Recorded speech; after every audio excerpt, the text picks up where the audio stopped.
বেশ কিছুদিন আগে আমি মাটনের রেসিপিটা শেয়ার করেছিলাম তোমাদের সাথে।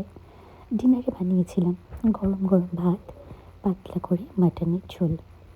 তো তোমরা আমাকে অনেকবার রিকোয়েস্ট করেছিলে যে এই রেসিপিটা যেন আরও একবার তোমাদের সঙ্গে শেয়ার করি।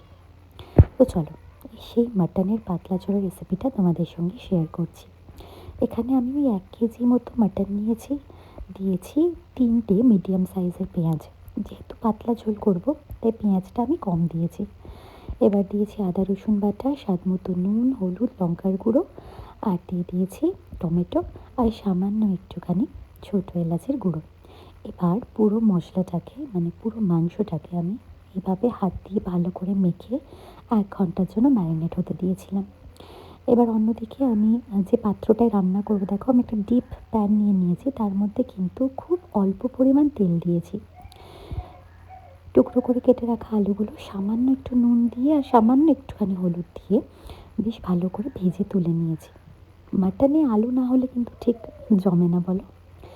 এবার ওই আলুটা ভেজে রাখার যে তেলটা রয়েছে তার মধ্যে একটু ঘি দিয়েছি, দিয়ে গোটা গরম মশলা, তেজপাতা আর শুকনো লঙ্কা দিয়ে একটু নাড়াচাড়া করে নিয়েছি। এরপর ওই ম্যারিনেট করে রাখা মাটনটা দিয়ে বেশ ভালো মতো এবার কষতে হবে। আর জানো তো, আমার বাড়িতে যখন মাটন রান্না হয় না, তার মধ্যে 1 থেকে 2টো গোটা রসুন দিতেই হয়। কারণ গোটা রসুনটা আমিও যেমন পছন্দ করি, আমার হাজব্যান্ডও কিন্তু খুব ভালোবাসে। এখন ইদানিংকাল দেখছি বাবানও বলছে, আমাকে একটুখানি দাও তো, ওই গার্লিকটা একটু খেয়ে দেখি। তো ওর জন্যও একটু দিতে হয়। এবারে মাংসটা দেখো খুব ভালো মতো একদম নিবন্ত আঁচে করতে হবে। আমি কিন্তু মাটন কখনো প্রেশার কুকারে করি না।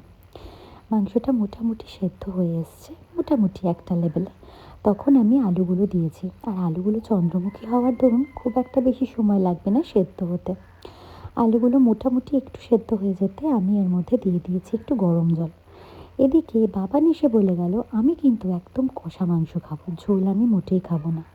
এদিকে বাবানের বাবার আবদার ছিল তিনি ঝোল খাবেন। তো কোথায় যাই, বললাম আচ্ছা ঠিক আছে, দুজনেরটাই বজায় থাকবে। এরপর মাংসটা দেখো হয়ে গেছে, জলটা দিয়ে ফোটানোর পর মাংস হয়ে গেছে। এরপর আমি দিয়ে দিলাম একটুখানি ঘি আর দিয়ে দিচ্ছিলাম একটুখানি এলাচের গুঁড়ো। তো এটাই ছিল রেসিপি, খুব সিম্পল। তারপর আর কি, বাবানের জন্য প্রথমেই আগে থালাটা আমি গুছিয়ে নিলাম। গরম গরম ভাত, পাতলা মাটনের ঝোল, 1 টুকরো গন্ধরাজ লেবু দিয়েছি আর একটু শসা পেঁয়াজ। কেমন